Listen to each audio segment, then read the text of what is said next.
বন্ধ পশুর হাট খুলতে বাঁকুড়ায় তীব্র বিক্ষোভ, রাস্তায় হাজারো পশুপালক। সরকারি কড়াকড়ির জেরে দীর্ঘদিন ধরে বন্ধ থাকা পশু পাখির হাট পুনরায় চালুর দাবিতে এবার রাস্তায় নামলেন বাঁকুড়ার পশুপালক ও ক্ষুদ্র ব্যবসায়ীরা। জেলার বিভিন্ন প্রান্ত থেকে আসা কয়েক হাজার মানুষ একজোট হয়ে তুললেন এক বড়সড় আন্দোলন, যার নেতৃত্ব রয়েছে পশু হাট বাঁচাও কমিটি। জানা গেছে, গত 13ই মে থেকে নতুন সরকারি নিয়ম কার্যকর হওয়ার পর বাঁকুড়া জেলার মোট 11টি পশু পাখির হাট সম্পূর্ণভাবে বন্ধ রয়েছে। এর ফলে হঠাৎ করে জীবিকা হারিয়েছেন হাজার হাজার পশুপালক, ব্যবসায়ী এবং হাট সংলগ্ন বহু শ্রমজীবী মানুষ। বন্ধ হয়ে পড়েছে গ্রামীণ অর্থনীতির একটি গুরুত্বপূর্ণ চাকা। এই পরিস্থিতিতে আজ বাঁকুড়া হিন্দু হাই স্কুলের সামনে থেকে একটি বিশাল মিছিলের আয়োজন করা হয়। শহরের বিভিন্ন গুরুত্বপূর্ণ রাস্তা পরিক্রমা করে মিছিলটি পৌঁছায় জেলা প্রাণী সম্পদ দপ্তরের সামনে। সেখানে জমায়েত হয়ে আন্দোলনকারীরা জোরালো বিক্ষোভ প্রদর্শন করেন এবং দ্রুত সমস্যার সমাধানের দাবি তোলেন। পরে সংগঠনের একটি প্রতিনিধি দল সরকারি আধিকারিকদের সঙ্গে সাক্ষাৎ করে একটি স্মারকলিপি জমা দেন। তাদের স্পষ্ট দাবি, অবিলম্বে বন্ধ হাটগুলো খুলতে হবে, এমন নিয়ম চালু করতে হবে যাতে সাধারণ মানুষের রুটি রুজি ব্যাহত না হয়। আন্দোলনকারীদের অভিযোগ, হাট বন্ধ থাকার কারণে বহু পরিবার চরম আর্থিক সংকটে পড়েছে। তাদের বক্তব্য, হাটই আমাদের জীবনের একমাত্র ভরসা, এটি বন্ধ থাকলে আমরা বাঁচবো কিভাবে? এখন সকলের নজর প্রশাসনিক দিকে। কবে থেকে খুলবে পশুর হাট, আর কবেই বা স্বাভাবিক হবে বাঁকুড়া গ্রামীণ অর্থনীতি? অনেকদিন ধরেই অসুবিধা আছে, 1 মাস হয়ে গেল। আমরা একটা দুটো বাচ্চা গরু পেলেছি, তার বাছুর হয়েছে, তার বাছুর বেচতে পারছি না, দুধ দুধতে পারছি না, গরু মাঠে ছাড়তে পারছি না, খাওয়াবো কি? ব্যবসা করতে যাচ্ছি, সেখানেও গরু নিচ্ছে না, তাহলে আমরা কি করবো? টোটাল বন্ধ হয়ে গেছে। তাহলে আমরা হাটে গেলাম, হাটে পুলিশে আমাদের মারতে আসছে, আমরা গরু নিয়ে ঘরকে ঘুরে এসেছি, অনেক গরু ধরে নিয়ে চলে গেছে। সে সত্ত্বে আমরা কি করবো? তাহলে গরুগুলো নিয়ে কি করবো? ওই জন্যই টান পড়ছে, আমরা খেতে পাচ্ছি নি, ছেলে মেয়েদিকে পয়সা দিতে পারছি নি, কি নিয়ে থাকবো আমরা? যারা চাষ করেন, চাষ করছে, গরু পাচ্ছে নি, কি করে পাবে? চাষিরা কি গরু পাচ্ছে না, তারা সুসাইড করবলেন করছে।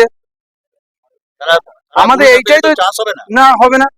কি চাইছেন আপনারা? আমরা চাইছি হাট যেমন স্বাভাবিক ছিল সেরকম করে দেন, আমাদের সবারই বেচাকেনা হোক। আমরা হাজার হাজার লোক ওই সাথে যুক্ত আছি। আন্দোলন করব, সুসাইড করবে, অনেক আন্দোলন করবো আবার। নতুন সরকার গঠিত হওয়ার পর 13ই মে শুধু বাঁকুড়া জেলার হাটগুলি নয়, পশ্চিমবাংলার যতগুলি হাট আছে যেখানে গরু মহিষ কেনাবেচা হয়, কিছু সরকার এমন বিধি আরোপ করেছেন যে আইন এবং বিধিগুলি আরোপ করার ফলে যারা হাটে গরু মহিষ কেনাবেচা করে সেই কেনাবেচা একবার সম্পূর্ণভাবে বন্ধ হয়ে গেছে। তাই বন্ধ হওয়ার কারণে আমরা দেখতে পাচ্ছি যে হাজার হাজার পরিবার যারা হাটকে কেন্দ্র করে তাদের পরিবার পরিচালনা করে থাকতো, তারা আজকে পথে বসেছে, তাদের পেটে লাথি মারা হয়েছে। হাজার হাজার পরিবারের আজকে রুজি রোজগার একবারই বন্ধ হয়ে গেছে, যাদের আর কোনো কর্মসংস্থান নেই। হাটকে কেন্দ্র করে তাদের জীবন জীবিকা পরিবার পরিচালনা করতেন। এইরকম একটা অবস্থার মধ্য দিয়ে আমরা প্রশাসনের কাছে দাবি রাখছি যে আপনারা যে বিধি আরোপ করেছেন সেই বিধি কিছুটা শিথিল করে অবিলম্বে বাঁকুড়া জেলায় শুধু 10টা হাট শুধু না, পশ্চিমবাংলার যে হাটগুলি আরো আজকে আছে যেখানে গরু মহিষ কেনাবেচা বন্ধ হয়ে গেছে, সেই হাট পুনরায় চালু করা হোক, গরু মহিষ কেনাবেচা আবার পুনরায় চালু করা হোক। ধরুন, হাটে আমরা যে গরু বাছুর বেচা কিনা করি, তাতে করে তো আমাদের সব ক্যাশ টাকায় বেচা কেনা হয় না, অনেক মানুষকে ধার দিতে হয় এবং আমাদেরকেও ধার নিতে হয়। এরপর হঠাৎ করে যে হাটটি বন্ধ হয়ে গেল, এরপর আমরা যে মানুষের কাছ থেকে, হয়তো আমার কাছ থেকে কেউ পাবে, আমি তাকে দিতে পারছি না, এবং আমরা কারোর কাছ থেকে পাবো, যদি তার কাছে টাকা চাইতে যাচ্ছি সে একটা অজুহাত খাড়া করছে যে আমরাও মানুষকে ধারে দিয়েছি, আমরা টাকা পয়সা কোথায় পাবো, টাকা পয়সা দিতে পারছে না। গরু মহিষ বিক্রি বন্ধ। এবারে গরু মহিষ বিক্রি বন্ধ হয়ে যাওয়ার জন্য এই একটা সমস্যা দেখা দিচ্ছে। গরু মুসল হয় কি হবে? গরু মোষগুলো হবে কি আপনার?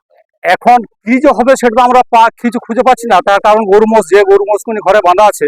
এরপর ধরুন এখন একটা খোলা মাঠ, এখন যদিও আমাদের অসুবিধা হয়নি, কিন্তু আর ধরুন 10 দিন 20 দিন পরে তো চাষ লেগে যাবে, তখন আমরা গরু বাছুর কি করবো? আমরা তো এবারে সরকারকে আমরা বলবো যে আমাদের কাছ থেকে গরু বাছুরগুলো সরকার নিয়ে যাক, তাছাড়া আমাদের উপায় নেই কিছু, আমরা কি করবো এরপর?